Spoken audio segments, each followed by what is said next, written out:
Hola, soy Karina Mariani y estos son mis editoriales. El editorial de hoy, el escándalo Insaurralde y el Chocolate Gate que sacuden las cloacas de Argentina a escasos días de las elecciones. Faltan pocos días para que se celebre la elección presidencial. Mientras tanto, una cadena de escándalos sacude al fangoso Deep State argentino. La saga tiene condimentos sexuales, judiciales, mafiosos y tiene enredos, pases cómicos y todo regado por una tormenta de corrupción que a nadie asombra. Esta concatenación de episodios bizarros explica por sí sola el fenómeno electoral que está a punto de suceder. Hace unas pocas noches, en un cajero automático de la capital de la provincia de Buenos Aires, un señor llamado Julio Rigó, apodado Chocolate, extraía dinero durante un largo tiempo con varias tarjetas. Una guardia urbana sospechó de sus movimientos y le pidió que se identificara, pero Chocolate se negó y tampoco quiso entregar una bolsa plástica que llevaba con él. Cuestión que el señor Chocolate fue detenido y allí las fuerzas de seguridad constataron que estaba extrayendo dinero de 48 tarjetas que pertenecían a 48 personas distintas con un factor común. Todas decían Cámara de Diputados de la provincia de Buenos Aires. Rigó, el famoso Chocolate, estuvo 11 días presos en virtud de la flagrancia y se empezaron a conocer las historias de los titulares de las tarjetas, muchos de los cuales ni siquiera sabían que eran empleados parlamentarios. Pero de pronto, mágicamente, la Cámara de Apelaciones en lo Criminal de La Plata lo dejó libre a Chocolate. Le devolvió el dinero y anuló su causa. El escándalo que semejante arbitrariedad desató sacó a Chocolate del anonimato y lo puso en los titulares de los diarios. El mecanismo de las tarjetas no es novedoso. Los punteros políticos adaptaron sus operaciones mafiosas en el mismo momento en que se inventaron los cajeros automáticos. Lo que hacen es brindar un contrato dentro del gobierno a una persona, asegurándole los aportes previsionales y la cobertura de salud, ya que se trata de pagos que el empleador hace de manera automática al contratar. A cambio, esa persona está obligada a entregar la tarjeta de la cuenta donde se deposita su salario, entre comillas. Los contratados ni van a trabajar ni reciben remuneración alguna, pero hay muchos punteros como Rigó, verdaderos ejércitos de chocolates cuya tarea es retirar todos los meses el salario de estos menesterosos y llevarlo directamente a los bolsillos de los políticos. Así comenzó el Chocolate Gate, con la certeza generalizada en la sociedad de que Julio Rigó es solo uno de los cientos de miles de cuasimodos que trabajan en las cloacas de la política argentina, logrando que la metástasis del financiamiento ilegal de la casta crezca descomunalmente. En cada elección, las autoridades políticas, como la que Argentina está a punto de hacer dentro de unos pocos días, se pone en juego el control de los incontrolables, incontables mecanismos de corrupción de los fondos estatales y de los negociados que el Estado genera. El escándalo de Rigó salpicó al oficialismo y a la oposición por la naturaleza del mecanismo que demanda la complicidad de las autoridades parlamentarias y por la endogamia partidista que implica que todos hayan estado asociados en algún momento entre sí, dado que saltan de un partido político a otro sin ningún tapujo. Pero el Chocolate Gate era solo el comienzo. El sábado 30 de septiembre, pocas horas antes del primer debate presidencial, estalló otra bomba en el corazón del kirchnerismo. Martín Insaurralde, el exintendente de Lomas de Zamora, uno de los municipios más importantes de la provincia de Buenos Aires, apareció en videos de sexo explícito y en fotos en Marbella junto a Sofía Clerici, una conocida, entre comillas, modelo. En las redes de la exótica influencer se puede ver a Insaurralde a bordo de un yate bautizado como Bandido. El alquiler de Bandido supera los 10.000 euros diarios. Los amantes aparecen rodeados de lujos en una ostentación propia de jeques. Resulta notable porque se trata de un personaje que jamás trabajó fuera del Estado y de una dama que declara ingresos mensuales menores a 150 euros. Martín Insaurralde no es un personaje menor, es la esencia misma del kirchnerismo. Una figura famosa y relevante de todos los gobiernos peronistas desde los años 90. Fue alcalde de Lomas de Zamora en 3 periodos, en el medio fue diputado y fue designado por Cristina Kirchner como ministro coordinador del gobierno de Axel Kicillof. Comenzó su carrera cuando se casó con una princesa peronista, la hija de un viejo varón del conurbano, y estuvo apadrinado por los grandes popes del justicialismo. Es parte de la mesa chica, es el armador político de Máximo Kirchner, es estimado por el Papa Francisco y es orador principal de los grandes mítines. Es además íntimo amigo de Sergio Massa, el candidato presidencial del gobierno kirchnerista. Insaurralde tiene una inclinación irrefrenable hacia las señoritas del estilo Clerici.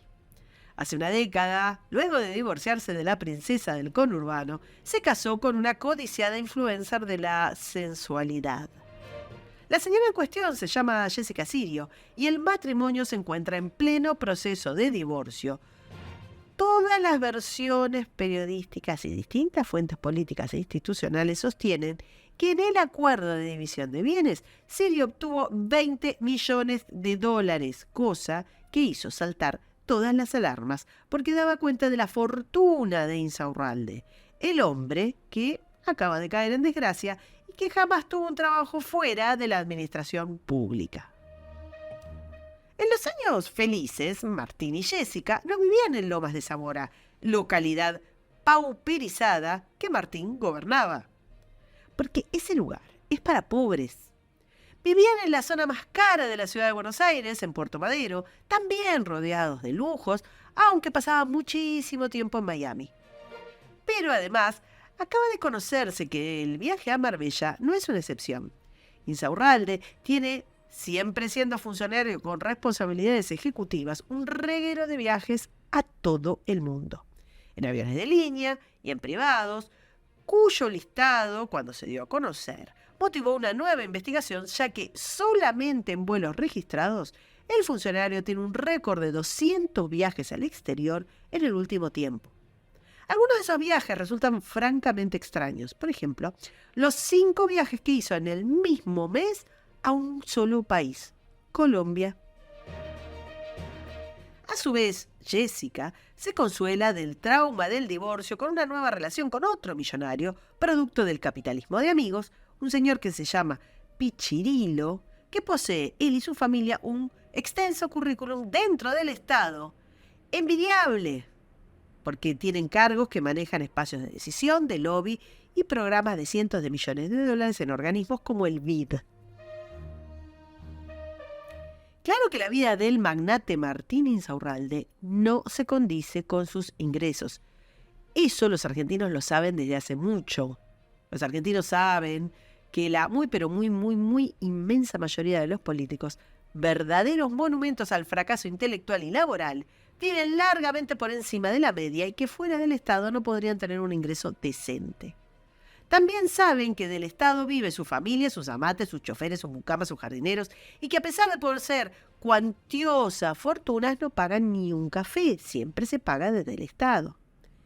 Pero en una coyuntura tan lacerante como la que viven los ciudadanos de a pie, la imagen de ostentación de Martín Insaurralde fue intolerable y a los pocos minutos las fotos publicadas por Clerici ocuparon la conversación pública.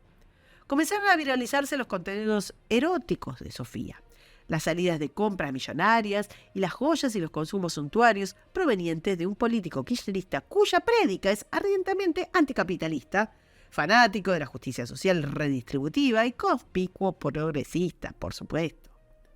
Y se expuso a la diáfana luz solar el mecanismo de recaudación que había convertido a Insaurralde en el multimillonario que ahora vemos. Trascendió en los medios que desde hace años le dicen el Chacal, y que desde que comenzó sus primeros pasos en el área de Lotería Nacional, se empapó del mundo del juego, un negocio bastante poco transparente y que en consecuencia es susceptible de ser caja de la dirigencia política de todos los colores. Insaurralde construyó una sólida red de relaciones con los reyes del negocio de los bingos, como Daniel Moutone o Daniel Angelici, ambos a su vez influyentes personajes de la política peronista y macrista, y ambos también relacionados con el negocio del fútbol.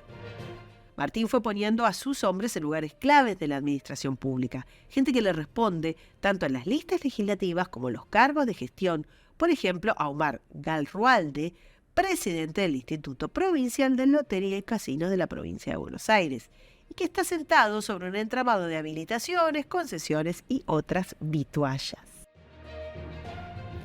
Las fuentes de recaudación que podrían explicar la multimillonaria fortuna de Insaurralde no se agotan en el juego.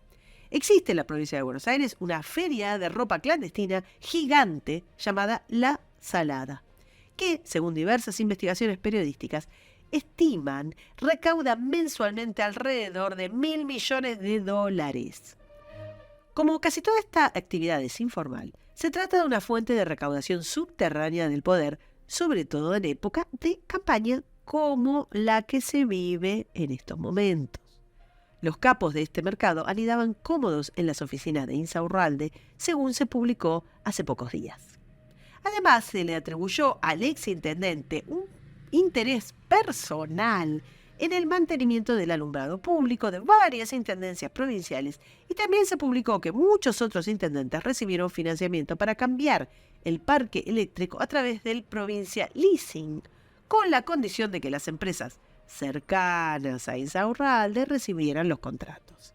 Como se puede ver, tener un carguito en el Estado no es solo recibir el sueldo a fin de mes, que por cierto es mucho más alto que en el sector privado, sino que es una fuente inagotable de chiringuitos. El cielo es el límite. Ahora el exintendente de Loma de Zamora, antiguo intocable del kirchnerismo bonaerense, se ha convertido en radiactivo para todo el que quiera sobrevivir al escándalo. Pero si Martín cae, no lo va a hacer solo.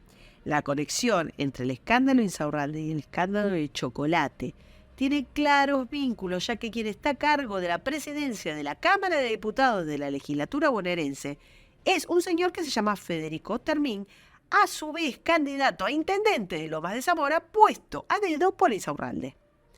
Termín, un elemento clave en el caso de Julio Rigó, podría convertirse en pocos días en el nuevo jefe de gobierno de Lomas de Zamora. La otra opción es el candidato de Juntos por el Cambio, del macrismo, que se llama Guillermo Viñuales, que era jefe de gabinete de Insaurralde. Viñuales, teóricamente opositor, ha avalado entusiastamente las iniciativas relacionadas con el juego. El mecanismo no se toca. En estos momentos llueven las denuncias contra Insaurralde, su pantagruélico estilo de vida que jamás escandalizó a la clase política, pero que desde el sábado fatal todos se muestran ofendidísimos y lo han denunciado por evasión impositiva, enriquecimiento ilícito y lavado de activos. Tras la difusión de las imágenes, Insaurralde renunció a su cargo como jefe de gabinete y desistió de su candidatura, pero no tiene importancia porque cualquiera que gane sigue siendo hombre de Insaurralde. Y solo necesita enviar el mensaje de que él sabe mucho de todos para que su causa se acalle.